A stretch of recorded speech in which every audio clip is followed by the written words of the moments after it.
Hello, everyone. Welcome back. Today we are continuing our interview series, and today we will be discussing Ponyplay with Tromper. So, if you would like to just start us off by introducing yourself and maybe telling everyone a little bit about what you do. Hi, yes, my name is Pony Tromper. I am a pony boy. I am part of the Ponyplay community, a subculture often found in the leather or BDSM communities. Uh, what I do in a nutshell is I like to pretend to be a horse. I pretend to be a pony. I've been doing this for about 23 years. I'm also a member of the Rocky Mountain Pony Herd. We have members all along the Colorado Front Range, Colorado, New Mexico, Utah.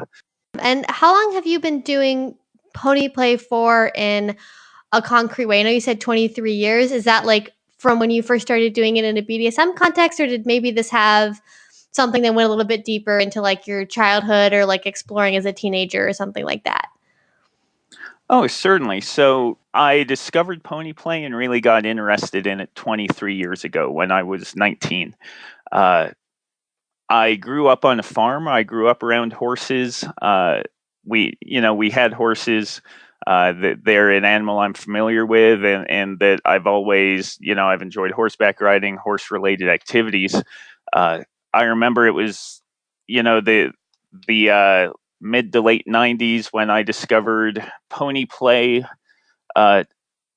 online in the on Usenet in the news groups. There was a BDSM use group I was exploring and found talk about Ponyplay, and I wondered, what is this? And as I started to read, it was something that really grabbed me, and that I knew, okay, I have found my thing. I have found one of my things. Uh, so, as is the case with so many other things in this space, in the BDSM lifestyle, it was something, for a good while, I just explored privately by myself. I would read about it. There are a couple books. There were some early web pages discussing Ponyplay, even a couple of vendors that would sell pony and horse tack that had been adapted for pony players. But it's really only in the last, I'd say, 15 years that I began exploring it with partners. As is often the case in the BDSM and DS communities, there are more folks fulfilling the submissive roles than there are DOMs out there, or handlers or trainers or what have you. It was nice when I built the confidence in myself and in this space to begin exploring it with partners, to begin introducing people to it. Some partners took to it more readily than others. But for the last 15 years, I've been out in the public eye, in the BDSM community, in the leather community, in the kink community, being a public pony. Awesome. So you mentioned that you actually first started off basically doing Ponyplay as a solo activity. Do you mind talking about what that looks like and how that might be different from doing it with a partner? Oh, absolutely. The difference between solo pony play and doing it with a partner or with a group of other ponies, as is often the case when I have found, when people find their kink, when they find their thing, there's a lot of uncertainty around it.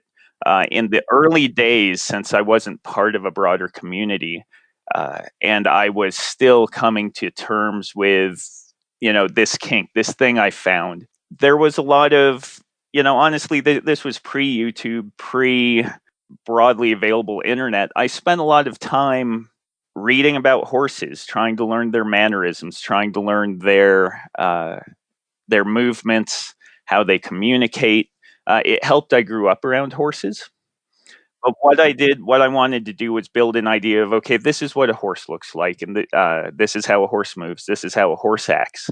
How can I approximate that? How can I build, how can I build an image of myself where I am moving in a way I won't be able to replicate how a horse moves. I won't be able to duplicate it exactly, but how can I evoke that equine sense? How can I evoke that equine form with my movements and my mannerisms?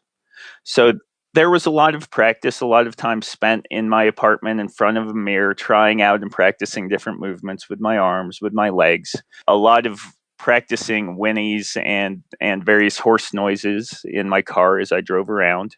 But once I built that confidence, solo pony play boils down to a lot of, moving around, making the noises, really looking for that pony headspace. The same way people talk about subspace, pony space is just a different type of subspace, really, looking for that mental escape. Working with a partner or with a group of ponies is quite a bit different in the sense that now there are others around you. Now you can have interactions.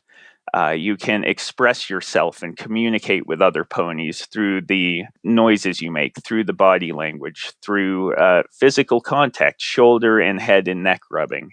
Is something when I meet a new pony, it's amazing how naturally that comes out. Working with the trainer or handler, dominant in this situation, is different in the sense.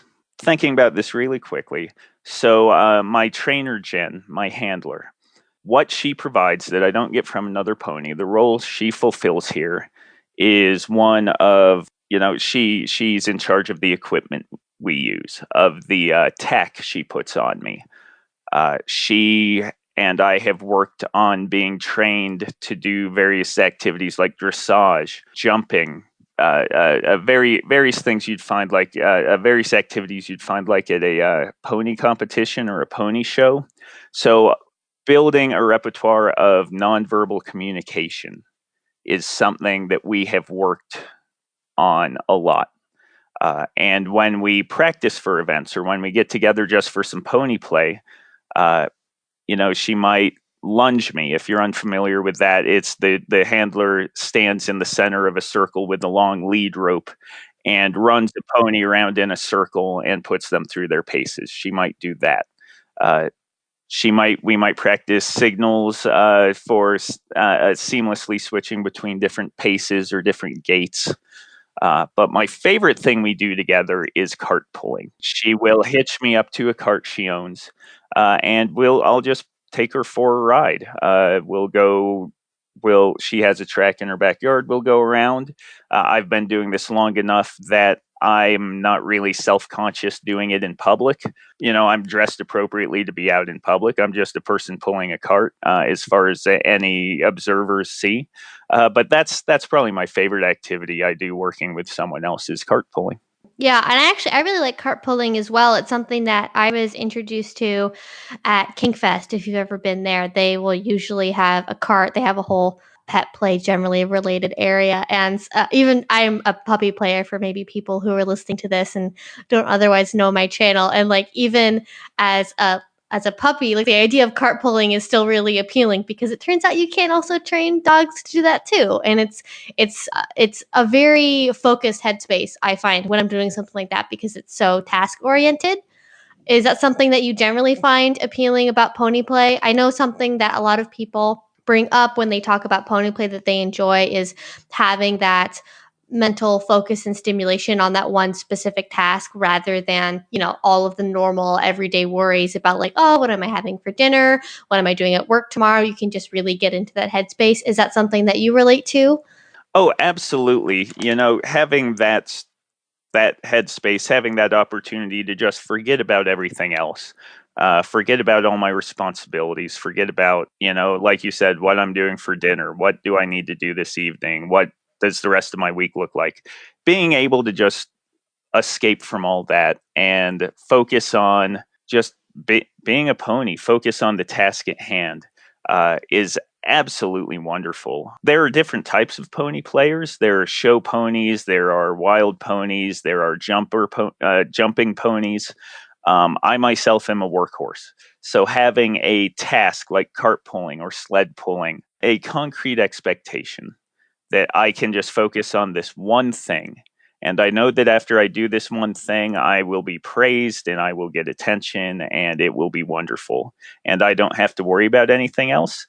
it's amazing. It's very rewarding. Definitely. And I think that's something where, if anybody's listening to this and is really unfamiliar with the world of pet play or BDSM in general, like that's one of the main things that a lot of people do get out of it is that ability to really let go. And from the world of psychology, usually it's something flow would be like the term for that state is, you're just able to really sink in and focus on a task, and that can be a big relief. But I did also want to go back to something that we touched on earlier with solo play versus playing with partners.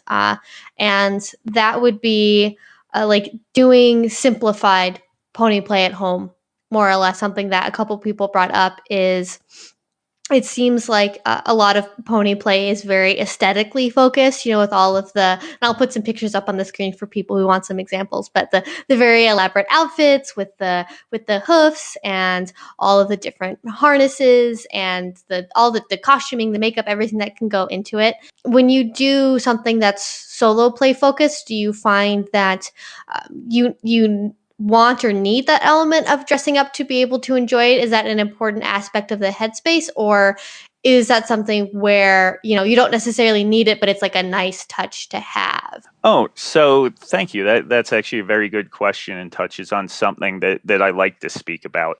Because there is this, I'd characterize it as a misconception that you need a lot of gear, that you need a lot of equipment to do pony play, either in public with a group of people or by yourself. So pony play doesn't require anything.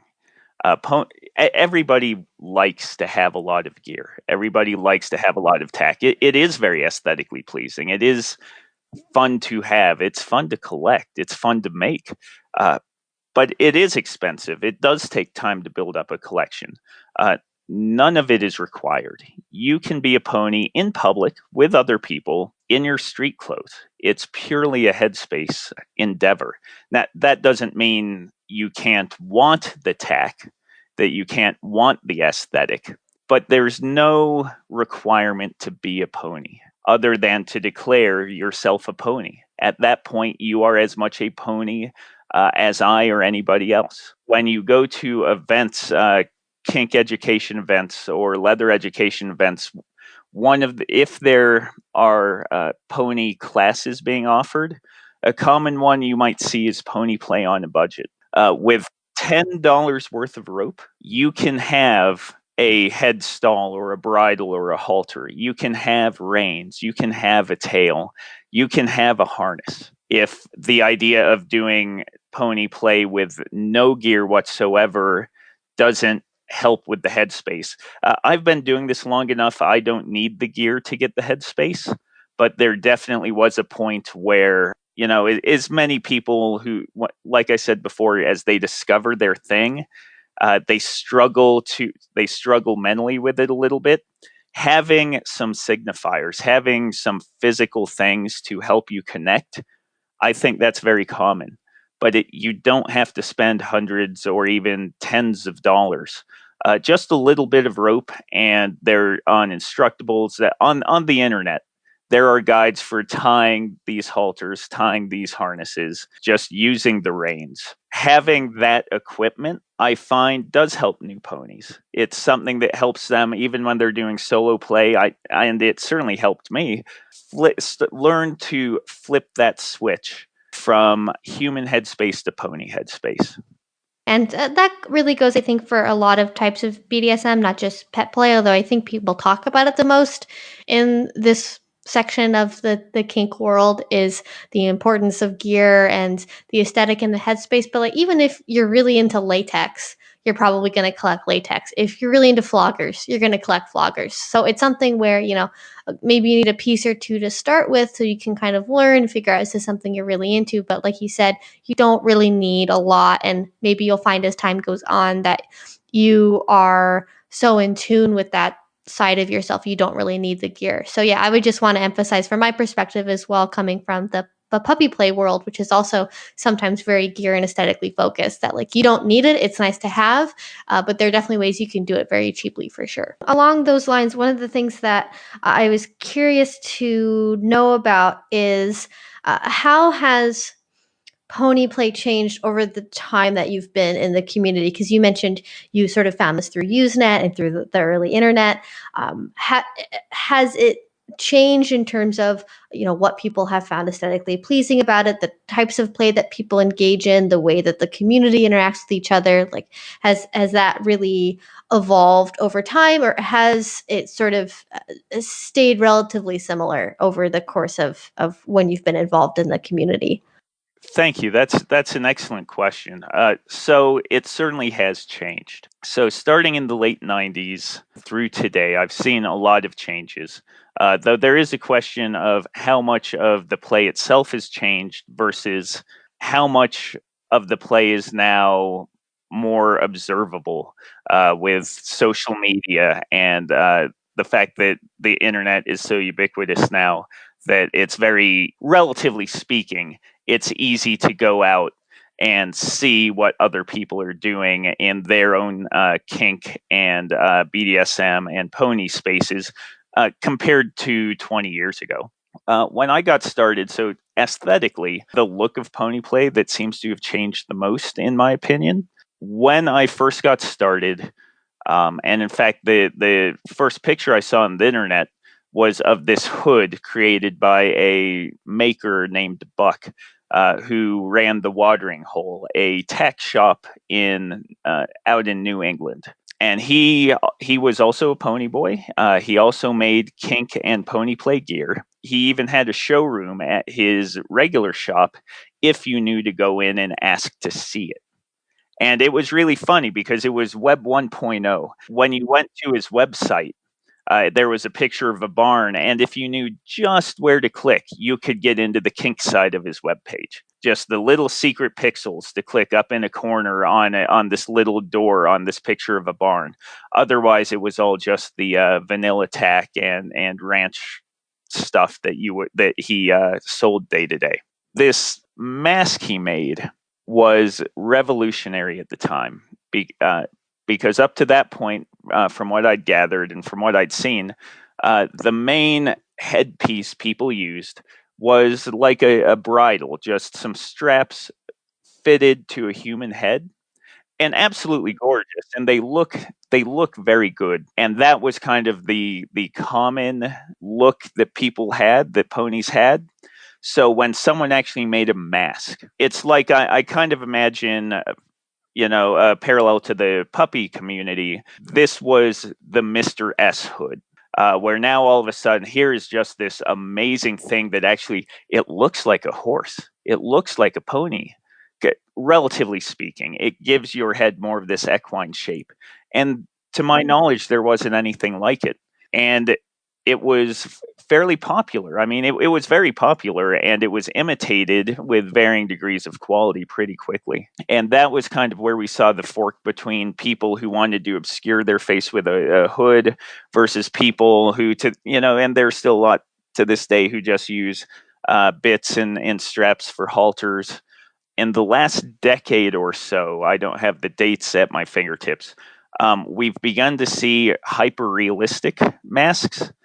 There are two makers I know of. There's a Furry Fantasy in Germany who makes very, very realistic horse hoods out of leather. And then there are Bob Bassett Studios in the Ukraine, who I think are really interesting folk. They were not originally part of the Ponyplay community. They're a collection of artists. They make all sorts of masks, museum pieces for art shows, for musicians. One day they just happened to make a horse mask and put it up on their webpage with "Contact us if you'd like one." And out of nowhere, they got inquiries from dozens of ponies, and they were completely blindsided by it. They didn't know about the Ponyplay community, although they have since learned and are such friendly folk and interact with us. They're on FetLife and Twitter and whatnot and interact with ponies regularly. But in the last decade, we've started seeing this move towards these hyper-realistic leather hoods that look very good. And when you go on pony Twitter or pony social media, what we've started to see is this very common look of the hyper-realistic hood, a zentai or rubber or some other sort of very sheer bodysuit, and then a leather harness. And this is a fantastic look. I mean, I understand why so many people want to have that look. It's beautiful. But that's a change from 2 decades ago when every single pony you saw looked different. They had their own unique look. And really, when you come off of social media and go to events, you still see most ponies have their own unique look. The thing I have now is something you kind of mentioned in the previous question. It breaks my heart when people see just the social media ponies and think that's the bar. That is the prerequisite to get into pony play, is this beautiful gear that costs thousands and thousands of dollars and takes the waiting lists are 18 months or more at this point. Yeah, it's very popular, and for good reason. They look beautiful. It's wonderful gear. I'm not trying to throw shade at it or anything. It's gorgeous. But yeah, that's probably the biggest change. We're also growing and connecting more in terms of the size of the community. We certainly haven't had the boom that the puppies have had, say, in the last 5 years or so, which has been amazing to watch and really inspirational and provides kind of a roadmap, I hope, for the pony community. One thing I encounter an awful lot when I'm go out and teach classes or just do pony play in public, we are finding people who come up and talk to us and say, wow, I never heard of this and I want to try it. Or more recently, we're hearing from people who come up and say, I knew about pony play and didn't think it was me. And now I did think it was for me. And now I'm having second thoughts. We're growing and becoming more visible and certainly more accepted in the broader leather and BDSM communities. There's no prerequisite that to be kinky to be a pony player. There's no prerequisite to be to identify as a leather person or any other community to be a pony player. But we are, I think, the perception of the leather community, of the BDSM community, of the kink community, that the pony community is part of these other communities, I think is also becoming more widely accepted. That's really interesting you bring that up because, of course, I mean, there's so many questions we could get into here, but I guess the first thing would be at least on my end, perceived separation between pony players and other types of pet players and the larger BDSM community. Just, putting my perspective on the table here, I see at least, things like kitten play or puppy play intrinsically linked with BDSM because those things did very clearly come out of the leather community, and especially in the case of puppy play within the gay men's BDSM community, as opposed to maybe kind of existing sort of separately and then being brought in is maybe more what kind of sounds like what happened with pony play. So for your perspective, do you see pony play as more separate from the rest of the kink world or BDSM or leather because it exists outside of it and there's just tangential overlap? Or is it because of maybe differences of where pony players communicate and socialize compared to, other types of pet play, or just kind of generally, what's your perspective on any sort of separation that might be happening between those groups? So thank you. So first, to be clear, my opinion is the pony community, pony playing is very strongly linked to the BDSM and leather community. I don't think there's a disconnect or between them. I think they're very strongly linked, but I do think there's a perception from the outside. Pony play is largely non-sexual, not exclusively, and it doesn't have to be. But what I have heard from people heavily involved in BDSM or kink communities who see pony play, well, how is this kinky? There's no sex. Not commonly, and particularly here. So I'm located in Colorado, and we have a wonderful, accepting leather community. I haven't had these questions in our local community, but I've seen them expressed online. What is leather about Ponyplay? And I have an answer to that. The thing is, I think it's more perception than reality that there's this disconnect. We are largely a kinky group of people. Ponyplay is my passion. It is part of my identity. I have a leather heart. I have a pony heart. But I am also otherwise kinky. Many of the people in our local group and ponies I interact with are. I'd say if there's I don't want to use the word division because we aren't divided, but if there is a dichotomy, I'd say there are pony players who identify primarily as part of the leather and kink community, and there are pony players who've come to it through the furry community. Get it out there. I noticed within my community, the people that I know that do pony play are all also furries. And they're the only people I know that are both. The only pony players I know, and they're the only furries I know that are in the BDSM community. So I hadn't made that connection before, but I can see how that would be. I mean, not every pony player is a furry. I personally, I don't identify as a furry, though that's just, it doesn't speak to me the way that the leather community speaks to me. But it's not it. That's just an identity thing. It's not a judgment. I'm very, very pleased to know all the furries I know, and the furries, the ponies who come to us through furry connections, and then joy of joys, I get to introduce them to leather. I get to introduce them to kink events. I get to introduce them to these things important to me, and it connects with some people. It doesn't connect with others. But either way, we still have, pony play is what links us together.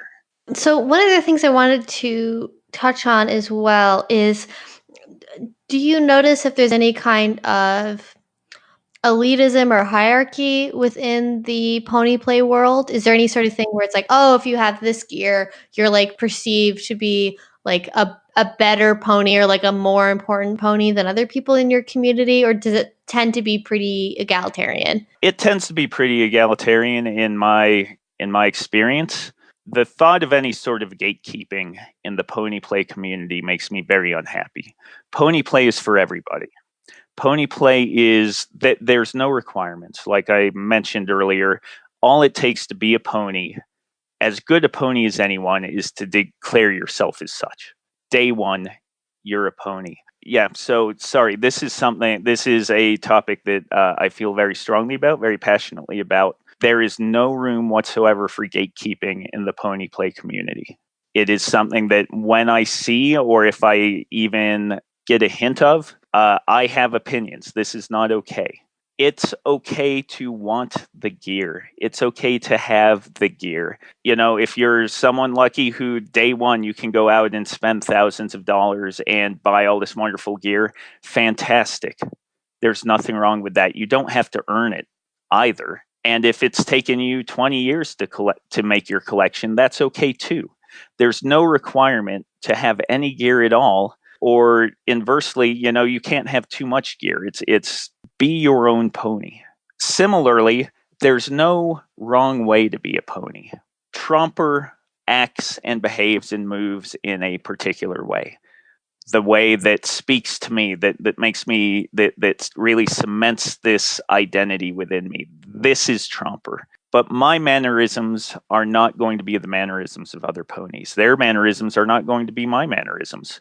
But neither one of us is right. There are ponies who don't have any mannerisms. They just like the gear because it's sexy. And it really is. They like dressing up and getting the pictures taken.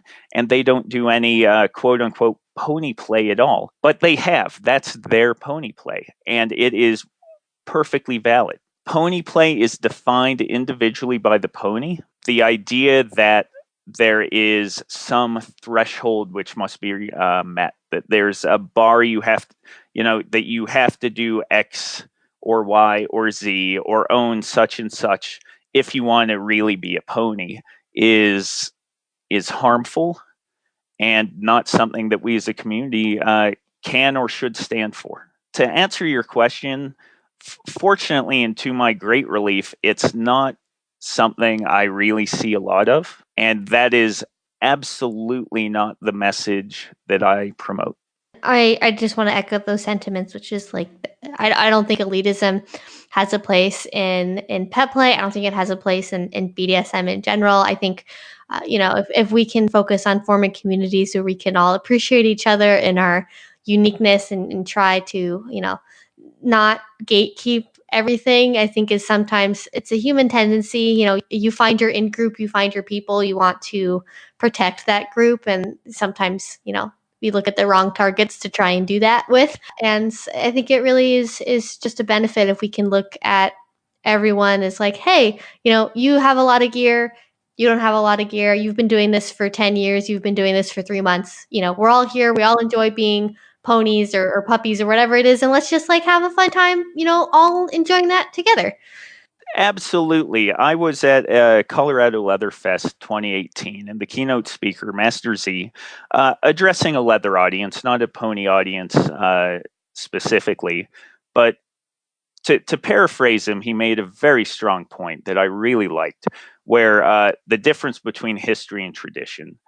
We as a community, we should know our history. We should remember our history. We should hold on to our history. But traditions change. And we should absolutely, in no uncertain terms, try to impose our traditions on the next generation of our community. They get to make their own traditions. It is okay to tell them the history. They should know the history. But to try to force them to uphold traditions that don't speak to them is absolutely wrong. And that sentiment speaks very strongly to me in leather, in kink, and especially in pony play. There's no wrong way. Absolutely. And yeah, I think that's so important to remember. Like, I love that idea about the difference between, history and tradition. And actually, speaking of that, I'd love to have a little conversation about pony play events and community and actually finding these spaces. I know you said you're affiliated with the Rocky Mountain Pony Herd. Yeah. So if you just want to maybe talk a little bit about what that is and what you do as an organization, and then advice maybe for finding these sorts of spaces, or maybe even starting one if you're in a place where nobody's put the effort into making one quite yet. So the Rocky Mountain Pony Herd was founded nearly 5 years ago. I am one of the initial 4 founding members. We began organizing on FetLife. I know from experience talking with people, various people, there are differing opinions about FetLife, but I will say from a pony community perspective, there isn't a better place. There is not a better tool to use to find pony play resources that I'm aware of. So the Rocky Mountain Pony Herd began as a very small social group. For the first 3 months, we would meet once a month at a local restaurant. We'd have a munch. And the same 4 people, the same 4 of us showed up for that first 3 months. And we would just sit for an hour and a half and socialize and talk and really wonder where the other ponies were, if there were even any other ponies who might be out there in our area. But slowly over time, because we persisted, and I think that's very important if you're looking to start a group, is the persistence, we started to attract more people, people curious about pony play, people just curious about kink in general. We are now at a point, 4+ years in, our largest munches will get, mid-20s number of people, but our smallest munches will still only be, 5 or 6 or 7 people. The summer in particular, people have plans, people have other things going on, but we tend to see a big bump in attendance other times of the year. Regarding what we do, we currently have 2 munches each month. We have a second Saturday brunch munch where we meet in the afternoon for brunch at a restaurant. Then we have a 4th Saturday munch, which is an evening munch at a bar and grill at a different location. This way we can have broader outreach, hopefully accommodate people who can't come in the middle of the day or who can't come in the evening. In addition to our social munches, which we post on FetLife every month and which are open to the public, we also post Ponies in the Park events multiple times as circumstances allow during the summer. other seasons, weather permitting. We will take a cart to a public park, one location that we have scouted out ahead of time that, it is in public, but we have some privacy. We're also not getting in the way of other people. What we've learned over the last 4 years is that pony play in public is very non-threatening. We've never once been confronted. We've never once been accosted.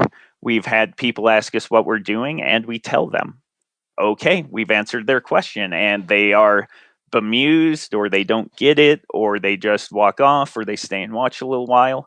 But we've never had a negative interaction.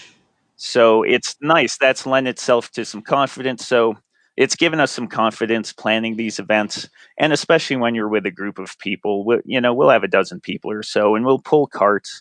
We'll set up obstacle courses. We'll set up jumps. We'll just do various activities that you would expect to do with a bio horse or a bio pony.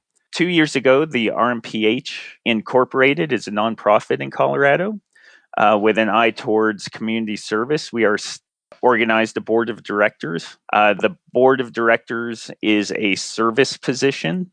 The job of the board of directors is to ensure that the members of our group are able to do the things that they want. When the membership says we want to go have an outdoor activity, it is up to the board to make sure that our ducks are in a row and we can do this. When we go to events that like Thunder in the Mountains or other big BDSM or leather conventions, and there are opportunities to say host a get together or host a hospitality suite or donate a basket for a charity raffle or a charity auction, the board is responsible for making the inquiries and organizing these things that then the group as a whole participates in. I feel like I gave you a very long answer about the RMPH, but you asked a very good question that is very important to me in terms of organizing your own group. I'm active on social media, in Twitter, in Telegram, FetLife certainly, and more recently on Facebook. And I interact with a lot of ponies. I don't want to say they're alone because they aren't alone, but they are solitary. And what I mean when I say they aren't alone is they are part of the community. They are part of our community. They are not alone, but they are isolated. They don't know any other ponies that they can interact with. And the advice I give them, one is start a munch or start a group on FetLife, because they checked and there was no local group. And so they assume that means there aren't any other ponies, when all it means is no one has started a group yet. Individually, I know at least a half dozen ponies in Florida. Each of them feel pretty isolated, but I know for a fact that they are all within a couple hours of each other. Someone just needs to begin organizing. I was not an experienced organizer when I helped found the RMPH. And it was when we did the transition to a registered nonprofit. It was a group effort, but it was a first for all of us. So if any of your listeners are looking for this community and there isn't a local one, there's no prerequisite to being a community leader. There's no prerequisite to being a community organizer. You can do this. You can go start that group. You can schedule events on FetLife and say, hey, let's meet at this public place. And if no one shows up 1 week or 1 month, go back and do it again and again and again. And give it enough time, others will start showing up. That is what we did, and that's what other groups have done. And that's what it takes, unfortunately. And again, anyone who reaches out to me on social media, I'm happy to cheerlead. I'm happy to help as best I can online. We, the pony community, are a subculture within a subculture.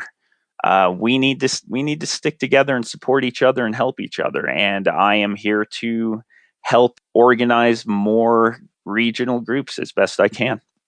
So, what would you say is the biggest challenge to starting or finding a group? Is it literally just getting the motivation and the confidence to do it, or do you find you have any trouble finding venues for, say, a pony munch, like somebody who's willing to have space to host an event, or maybe it's a monetary issue, like is it expensive to run events, or is it again just the issue of having the confidence and feeling like you are experienced enough, whatever that means, to be able to run an event? Exactly. I do think that the biggest hurdle is one of confidence, of thinking, well, I'm new to this. I can't be the one organizing it. Either I've never organized anything, or this mental picture of what Ponyplay is, and a feeling that, well, I'm not there yet. I need to find a group so that I can become a pony, so that I can become a pony player. When the reality is, wanting to be one is all it took. You are one now. There's nothing magic about creating a group on FetLife and creating an event and posting about that event saying, hey, here's where we're going to meet and here's when we're going to do it. I think it is this idea that someone's going to come along and tell you, you don't have the authority to have done this. You do not know enough. You do not have the experience to have done this. No one is going to come tell you that. And if they do, come find me and I'll talk to them, because you do have enough experience. You do. If you want to do this, then you are the right person to do it, because people who are willing to put in the work, and honestly, what I've described so far isn't that much work. It's not hard. The hardest thing is to make a phone call, to make a reservation if the venue you've chosen requires a reservation. Our brunch munch, I have to call every month and reserve a table because of the number of people we're expecting. And that's probably the hardest part of it. I understand what it's like to be new, and I don't want to overgeneralize, but typically the people I speak with are younger, just starting on their kink and leather and BDSM journey. And so they are still trying to figure out how all this works.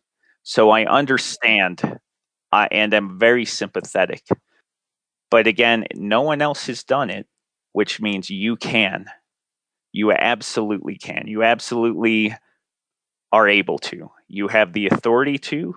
You have the motivation to, hopefully, and you have the know-how. It's not hard to start getting together with a group of people, particularly in a public place. Our first venue was a fast food restaurant, and that was our venue for 6 months. No reservation required. When I or others would create the FetLife event, we would just specify street clothes only. This is not a kink event. This is a public event about a kink thing. So street clothes, and then the cost is whatever you decide to spend on food and drink at this venue. And other than that, there's no door fee or anything. Just come join us and socialize and talk. Yeah, exactly. I mean, and that goes for really almost any munch I think I've ever been to. I think people get really nervous about going one for the first time, or trying to start one for themselves. Like, even just the pure act of being brave enough to go out and do it, like you've already done the hardest part of it. You've already done the hardest part. And once you get there, get a cup of coffee, get a glass of water, something you can babysit if you need to. But other than that, it's just, if it's your people, it'll work.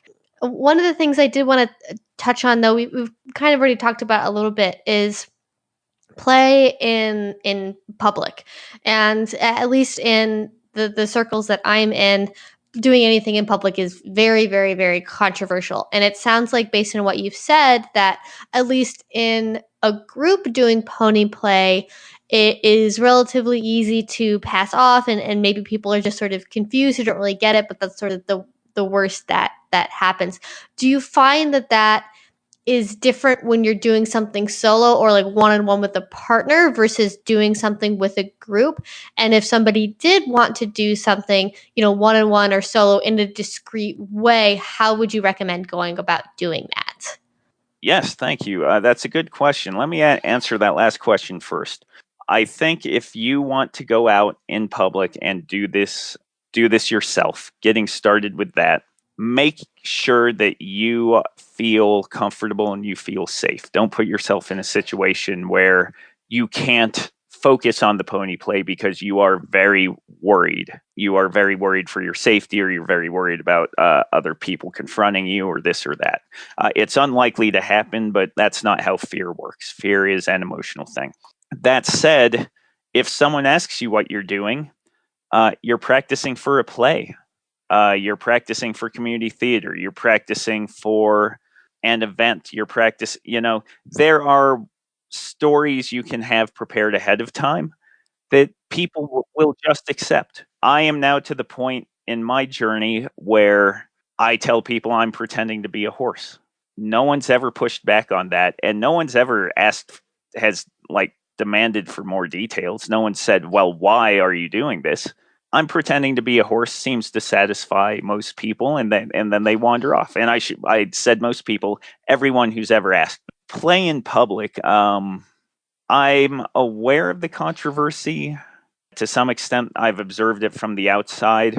I do think there are questions. I do think the conversation about what level of fetish wear is okay to have in public and when.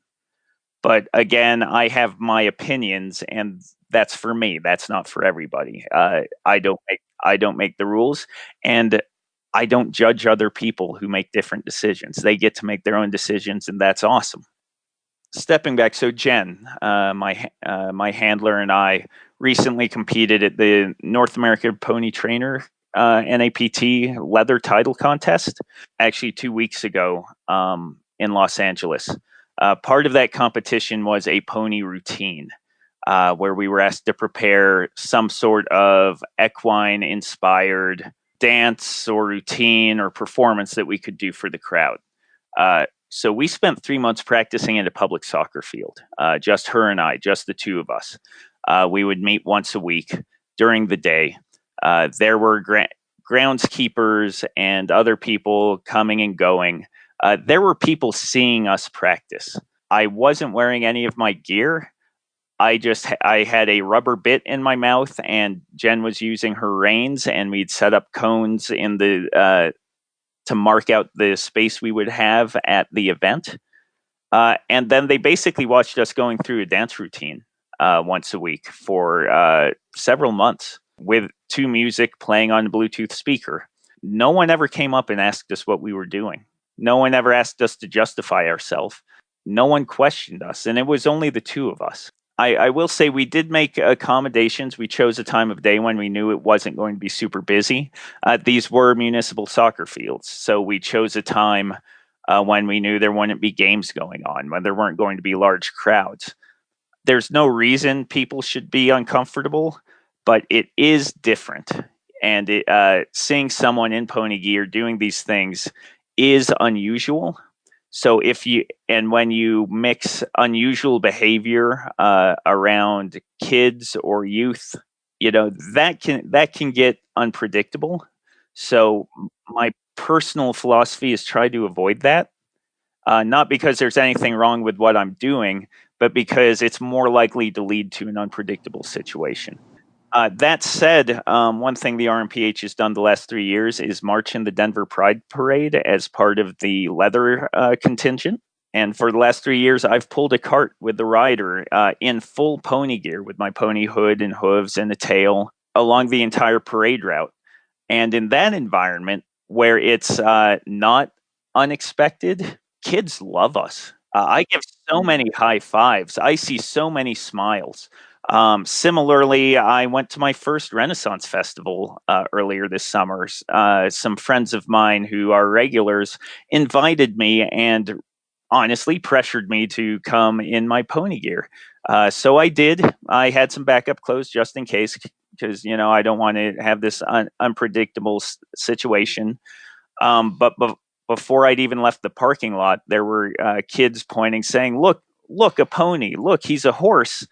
And the reception was just fantastic.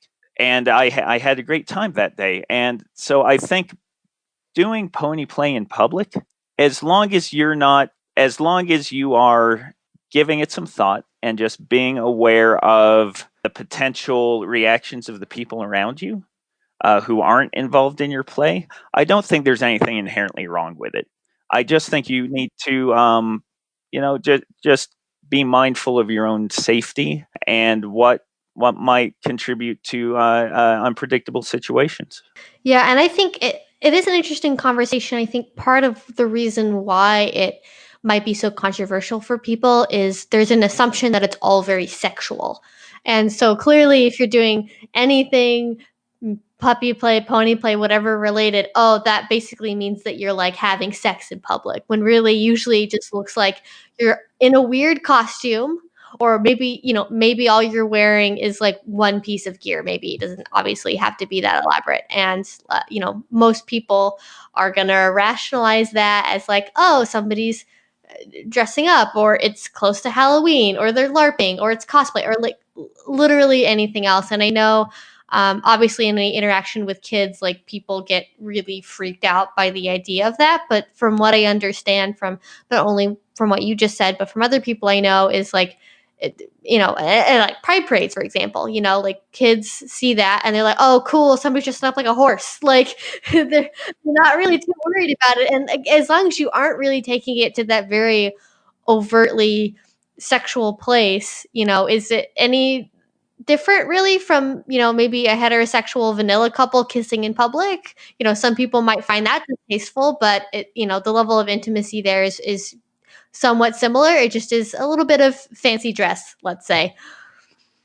Gonna take a little peek here. So, like I mentioned before we started this conversation, and for people who are listening, I did reach out on social media for some specific questions. If you guys had anything related to Ponyplay you wanted to know about, and I want to make sure that we get to touch on a couple of those. And one of the big things that came up a lot that people wanted to know about was, where do you get gear?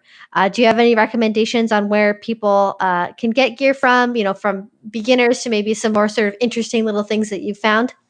Oh, absolutely. Yes. So, where to get gear? So, I've already given my talk about you don't need gear. So, I won't repeat any of that because you want gear. And I understand that completely.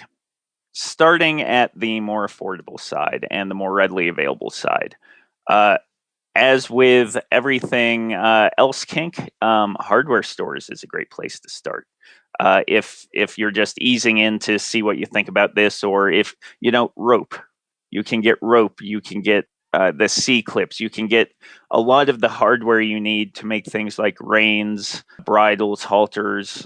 Everything you need there can be found at a Walmart or a Home Depot or a Lowe's, anything like that.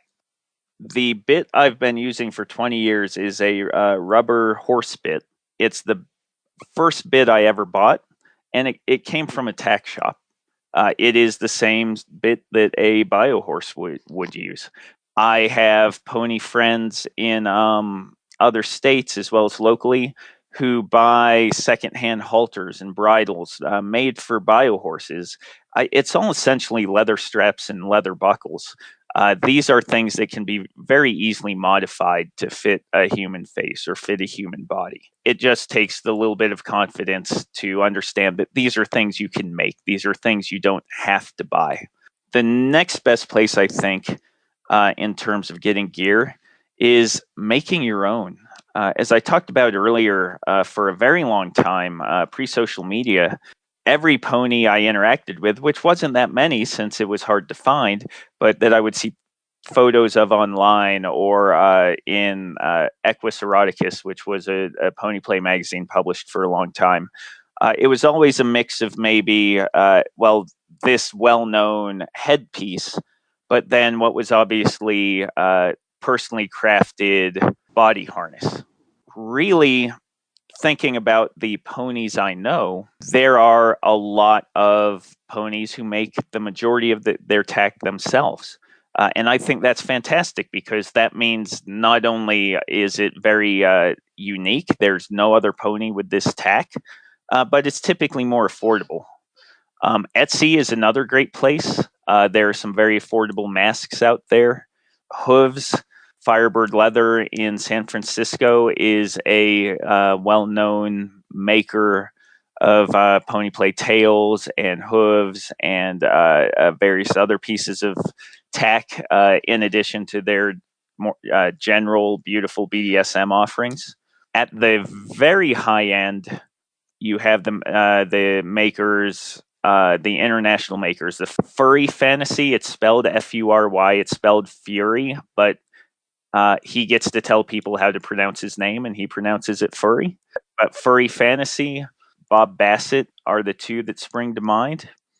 But there are also, if you go on FetLife in the generalized Ponyplay groups, or if you join the Ponyplay group on Telegram, it turns out there are a lot of smaller makers in the US and around the world who make beautiful gear that straddles that line between, being very aesthetically pleasing, but also being fairly affordable and relatively available relatively quickly, and not with months and months and months of waiting. Makers like Pony Charisma, Alea in Sweden, who makes hoof boots and foot coverings and hand hooves.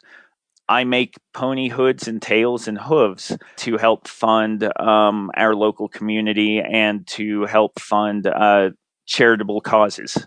There are a lot of smaller makers. So I guess the succinct answer would be you can approximate your own gear from hardware stores and tax shops. You can go on Etsy and find some great stuff. You can go on sites like social media, like FetLife or Twitter or Telegram. You can find us, and then the high-end European stuff is out there as well. If you have far more money than time. Well, thank you so much for the recommendations on gear. I want to switch gears a little bit and also talk about it for people who are kind of interested in pony play but don't really know if it's for them or not. Do you have any recommendations of how they can kind of dip their hoof in the water and see if it's something that they would enjoy doing before they invest in all that gear? Absolutely. And I do just want to highlight that, I guess, by the nature of my role, I've been focusing on the pony side of this discussion. But I do want to acknowledge and encourage all handlers and trainers and potential pony play dominants out there. There are all the answers I've given are still applicable. And so to answer your question, how do you dip your toe in if you're not sure if this is for you? My perspective is as a pony and as a service handler.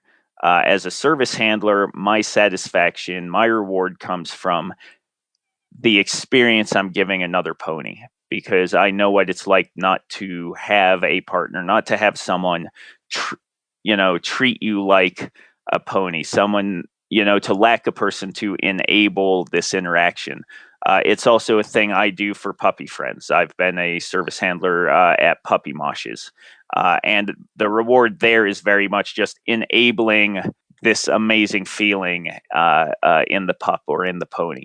Visit a leather event. So the obvious answer is go to a pony event, of which there are some.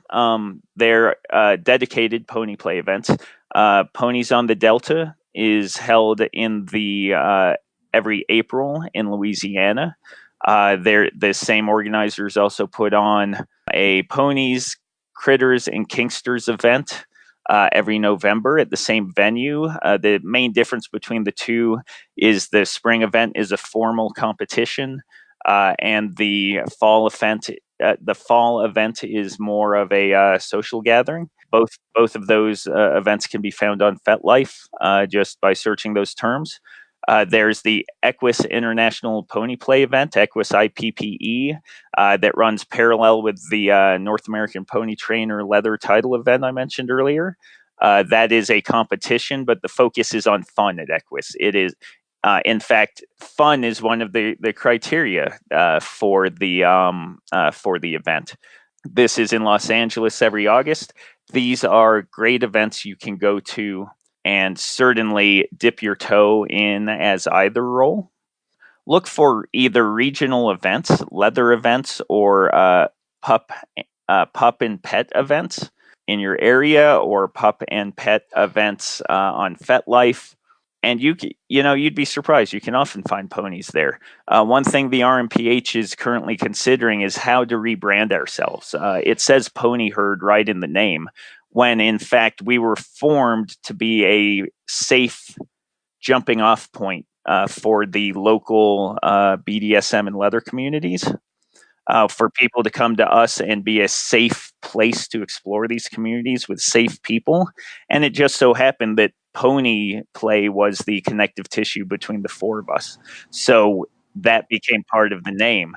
And what we found is we have other pets and other people who would attend, only they reasonably conclude that we're a Ponyplay only organization. And that is not true at all. If you are a pony, or if you think you might be a pony and you can't find a pony specific event to go to, you're not alone. Look for local puppy events, look for local pet play events. Go there. There will be people there who understand animal role play. There will be people there who understand being curious about animal role play. I would bet anything there are people there who will help you explore this potential animal, this role that you're curious about. Absolutely. And I know in my local community, our air quote, puppy play organization is actually currently run by Kitten Player. So it turns out that there is a lot of overlap, and especially with Kitten Players in particular, like for some reason there tends to not be a lot of solo community in real life just for Kitten Players, as well as a lot of the other more exotic pets. And yeah, if you're having trouble finding a pony specific space, I can speak from my experience in puppy play that I have played with ponies. I have played with dragons and kittens and ferrets, and no matter what kind of pet you think you might be, we all share that draw towards animal role play, and typically people will be supportive if you are just starting out on that journey.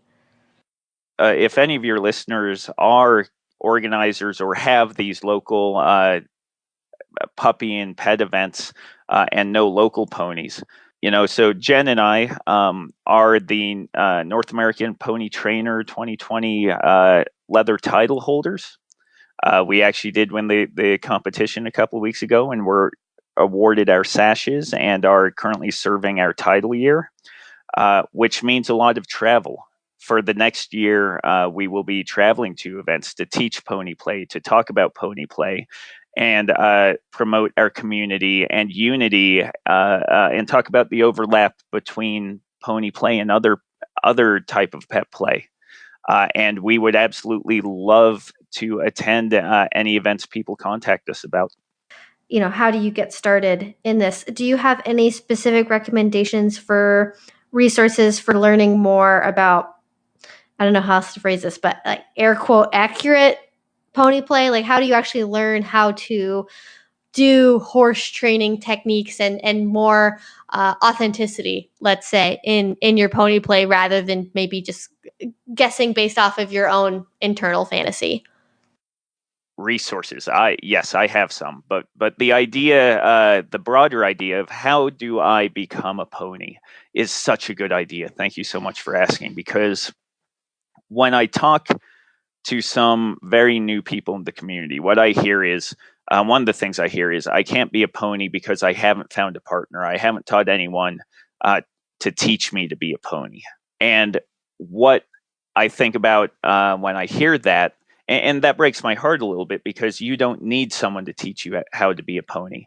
As anyone who grew up with or has experience with bio horses knows,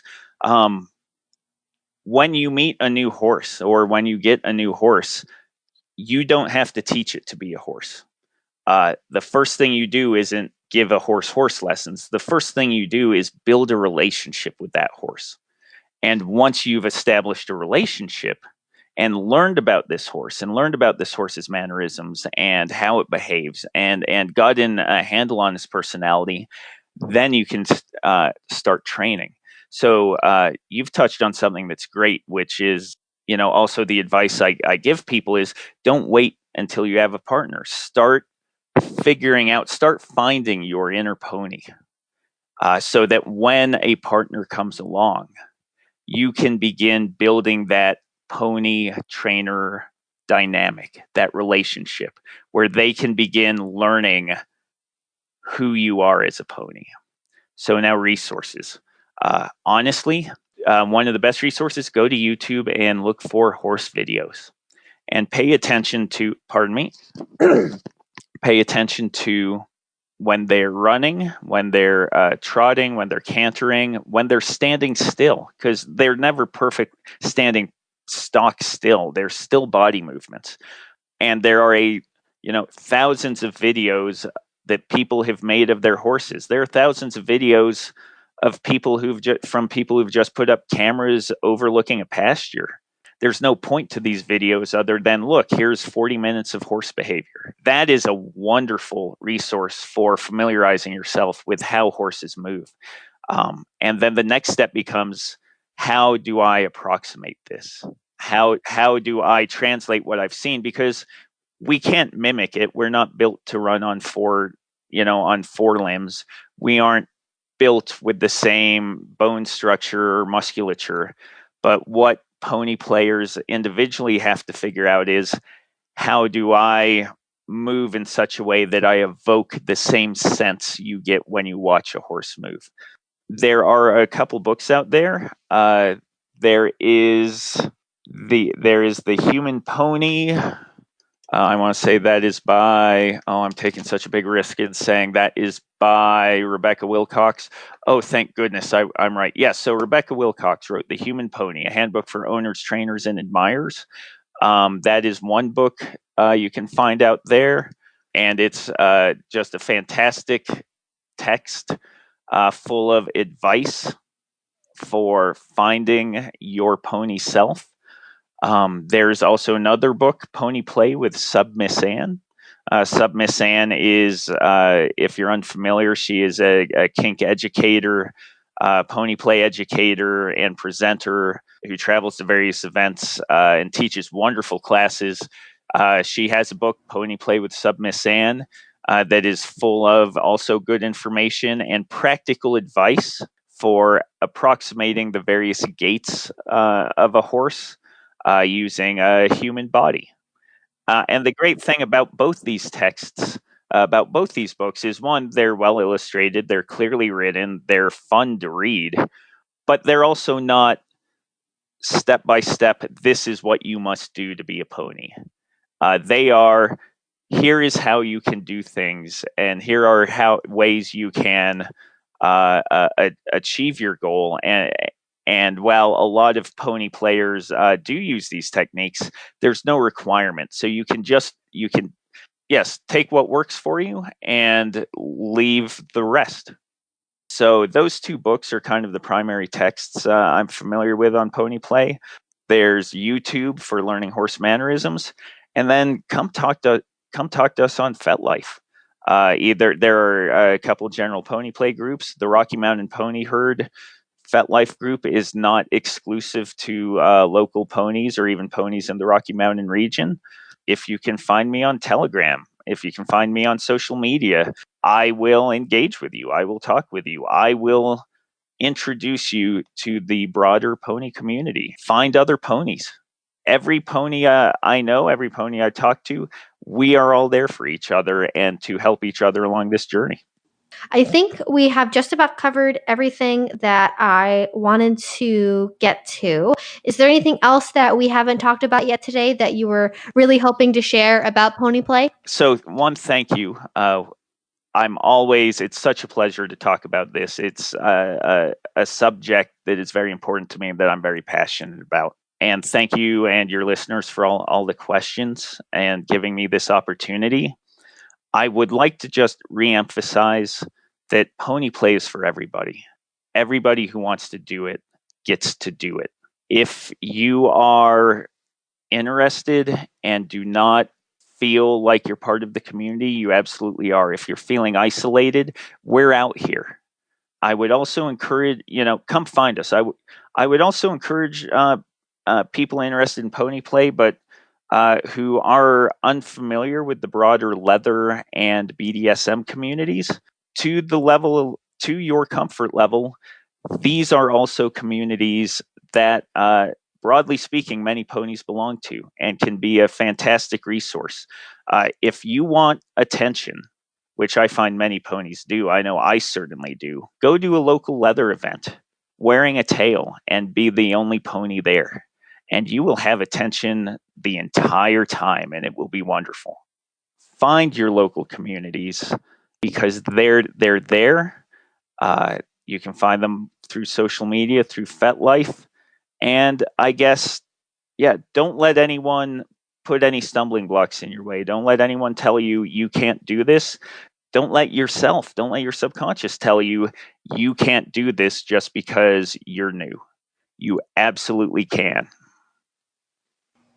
Absolutely. Everyone has to start somewhere. Like if we all had to not be new before we started doing this, none of us would be here. We all have to go through that learning process for sure. Absolutely. All right. Well, thank you so much for being here and for sharing your wisdom and your time. Is there anywhere where people can contact you or reach out if they have additional questions or want to give feedback or anything else like that? Absolutely. And please get in touch with me if you'd like. I can be contacted on Twitter at Pony Tromper. I can be emailed tromper.pony@gmail.com. You can find me as Tromper on FetLife. I think that pulls up a few, but I am the Tromper in Colorado with a picture of someone dressed like a horse. Beyond that, people are free to contact me. Though, if they find me anywhere else, contact me. However, I'm always available for conversation. All right. Again, thank you so much for being here and for giving us your input and your advice. It was so appreciated. It was wonderful to talk to you. If people are looking for more resources and links, I will try my best to put links to things that you have mentioned down in the description box below. If you enjoyed this, if you want to learn more about pet play, learn more about BDSM in general, and you haven't already, please do subscribe. I make videos twice a week. And as well, if you really want to help support this channel, there is Patreon. That is what helps support me being able to afford to do these interviews and take the time to sit down and have conversations with these wonderful people. So thank you guys again so much for listening and for being here. And I will talk to you all again very soon. Bye.